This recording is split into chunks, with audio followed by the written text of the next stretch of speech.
Hello guys! Welcome to another Edo Vlog. Magandang hapon po tayong lahat sa inyong lahat.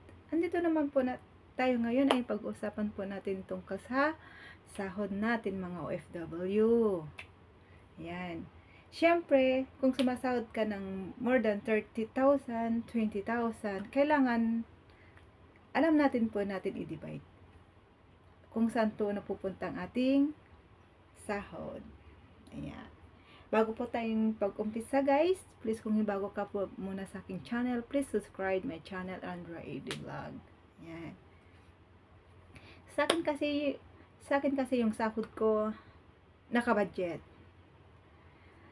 Yung sahod ko, una-una ko po na pinaglalagyan yung sahod ko ay sa emergency. Yan. Una-una kong nilalagyan talaga yung emergency ko. Kasi once na nagka-emergency ako, hindi ako mamumroblema sa solusyon.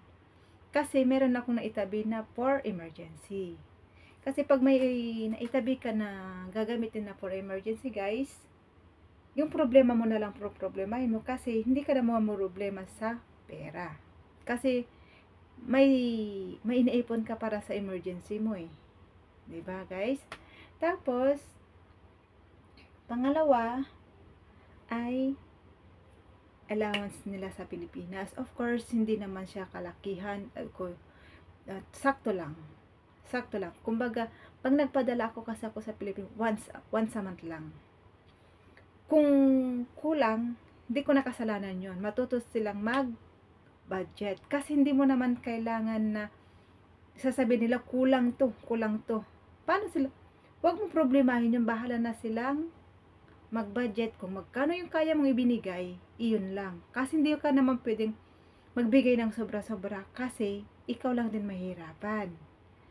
Kasi pag once na nasanay na sila, kumbaga yung 10,000, abot lang ng 2 weeks, kailangan marunong silang mag-budget guys. Tapos pangatlo, siyempre sa personal savings. Kasi kahit papaano, may savings ako kung naisip mo na pagod ka na, pwede ka nang huminto. Kasi may paninimulaan ka na.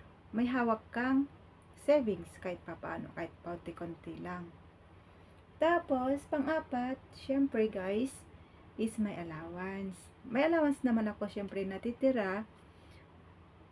Tapos, pag bukod sa allowance, may hawak pa akong pang extra emergency. Kasi pag yung emergency mo na savings mo na for emergency savings, hindi mo yun pwedeng galawin. Kasi may hawak ka muna. Kasi pag once na may hawak ka na for emergency, madali lang. Pero pag wala kang hawak at wala ka pang savings for emergency at mangungutang ka lang, mahirap po yan. Kasi kung saan-saan ka nakikipag-usap sa mga kaibigan mo, minsan yung mga kaibigan mo hindi rin nagbibigay kasi nga baon din sila sa utang. Kaya iwasan natin guys na unahin ang mga luho na pwede naman baliwalain. Tapos, pwede mo naman hindi bilhin yung mga kailangan nila lahat sa Pilipinas. Ang importante, may savings ka, may emergency savings ka. Yun kasi ang importante. Kasi once na ikaw umuwi sa Pilipinas, ikaw lang din maasahan nila. At ikaw lang, sarili mo lang din ang asahan mo, hindi sila. Kaya yung isang sahod mo, kailangan i-divide. Para iwas utang, iwas stress. May stress ka sa trabaho mo, andyan na kasi normal na lang yan eh. Stress sa trabaho.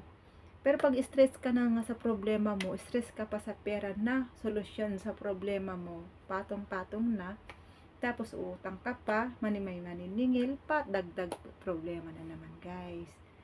Kaya, ang gagawin po natin sa savings, kailangan naka-divide po siya guys. Hindi porket sasahod ka na naman sa katapusan, iisipin mo, ay sasahod na naman ako nito.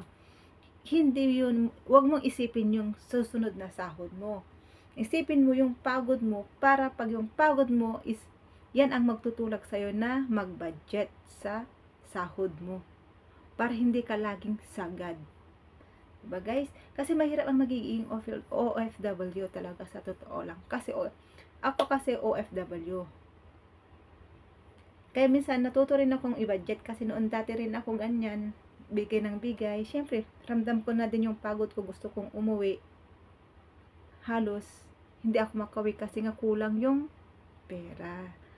Kaya kaya tayo guys, wag laging bigay ng bigay. Isipin natin at kailangan natin nakadivide yung sahod natin, guys.